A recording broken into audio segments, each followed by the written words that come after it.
الحرب العالمية الثالثة تنتقل للسماء، والرؤوس النووية تستهدف الأقمار الصناعية. حرب الفضاء حقيقة واقعية لا مفر منها، وعسكرة السماء أمر محتوم. عندما يسعى أحد الأطراف المتحاربة إلى حرمان الآخر من قدرته على شن هجمات دقيقة، يقوم بمهاجمة الأقمار الصناعية لديه، ويجمد أو يشوش على العمل في محطات الطاقة والكهرباء والماء والمطارات ومراكز العمليات والبيانات والخدمات وكل وسائل التواصل لديه، أو الاستماع إلى كل ما يجري خلف الغرف المغلقة في أروقة مباني الخصوم وبين صفوف قواتهم. الأقمار الصناعية العسكرية أصبحت توازي الرؤوس النووية في توازن القوى لدى الدول الكبرى. فما تاريخ هذه الأقمار؟ ومن هم الدول التي تمتلكها؟ وما هو دورها في الحروب الحديثة؟ وماذا عن عصر السياسة الفلكية؟ عزيزي المشاهد، إذا كانت هذه الأسئلة تدور في رأسك، فما عليك إلا أن تشترك في القناة وتفعل زر الجرس، ثم تمضي معنا لمعرفة حقائق حرب الفضاء.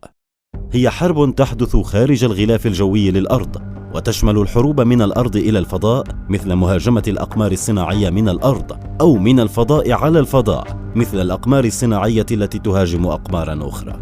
يعود تاريخ التطور النشط لحرب الفضاء إلى ستينيات القرن الماضي، عندما بدأ الاتحاد السوفيتي مشروع ألماز، ومن ثم تبعتها الولايات المتحدة بإطلاق مشروع بلو جيميني. وكان الغرض من المشروعين آنذاك هو نشر الأسلحة في الفضاء وجمع المعلومات والمراقبة. أما خلال السبعينات فقد طور كل من السوفييت والولايات المتحدة أسلحة مضادة للأقمار الصناعية ومصممة لإسقاطها، وصمم الطرفان واختبرا مجموعة من الأسلحة المصممة خصيصا لحرب الفضاء. أما في الوقت الحالي تتعلق العمليات العسكرية في الفضاء بشكل أساسي إما بالمزايا التكتيكية الهائلة للمراقبة عبر الأقمار الصناعية وأنظمة الاتصالات وتحديد المواقع، أو الآليات المستخدمة لحرمان الخصم من هذه المزايا. دول تملك أقمار صناعية عسكرية. يوجد في مدار الأرض حوالي 4550 قمرا صناعيا تتوزع مهامها ما بين أهداف مدنية وأخرى عسكرية، وعلى رأس الدول التي تمتلك أقمارا صناعية عسكرية هي الولايات المتحدة الأمريكية، تمتلك 123 قمرا، وتم إطلاق أولى مشاريعها الرسمية في الخمسينات من القرن الماضي. عرف المشروع الأول باسم ويبون سيستم 117L. أطلق أولى أقماره ديسكفرر الذي تم استخدامها لمراقبة الأرض والتقاط الصور. روسيا تمتلك 74 قمرا صناعيا عسكريا، بدأت مشاريعها في ظل الاتحاد السوفيتي خلال ستينيات القرن الفائت.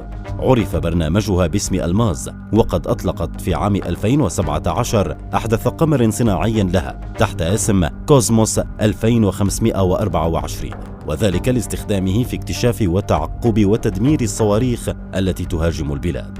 الصين تمتلك 68 قمرا صناعيا معدة للاستخدام العسكري. يعود برنامج الفضاء الصيني إلى الخمسينات من القرن الماضي، ويطلق على الأقمار الصناعية التي يديرها الجيش اسم ياوغان، بينما تمتلك دول أخرى مثل فرنسا والمملكة المتحدة البريطانية وألمانيا واليابان أقل من 10 أقمار صناعية عسكرية. دور الأقمار الصناعية والتطبيقات العسكرية في الحروب الحديثة.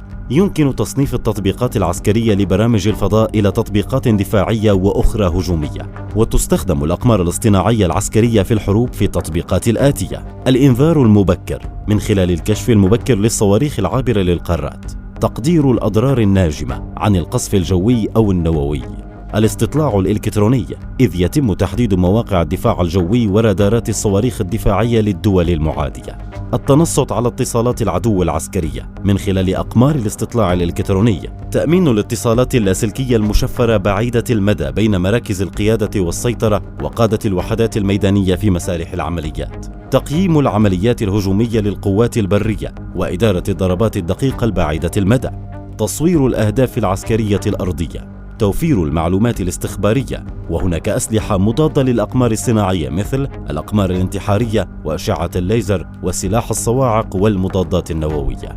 عصر السياسة الفلكية. اتهمت مؤخرا المملكة المتحدة وأمريكا والاتحاد الأوروبي روسيا بالوقوف وراء هجوم إلكتروني استهدف شبكة اتصالات عبر أقمار صناعية مستخدمة في أوكرانيا قبل بدء الحرب. وقد تم تعطيل الشركات والأفراد الذين يستخدمون أجهزة التوجيه التي تنتجها شركة فياسات. وفي تشرين الثاني من العام الفائت اختبر الدب الروسي سلاحا مضادا للأقمار الصناعية ودمر عمدا أحد أقمارها الصناعية البائدة. خلف الاصطدام مئات الآلاف من أجسام الحطام التي تشكل الآن خطرا على طاقم محطة الفضاء الدولية والأقمار الصناعية الأخرى في مدار أرضي منخفض. وقد أجرت دول أخرى اختبارات مماثلة في رسالة واضحة عن القدرة على التعطيل.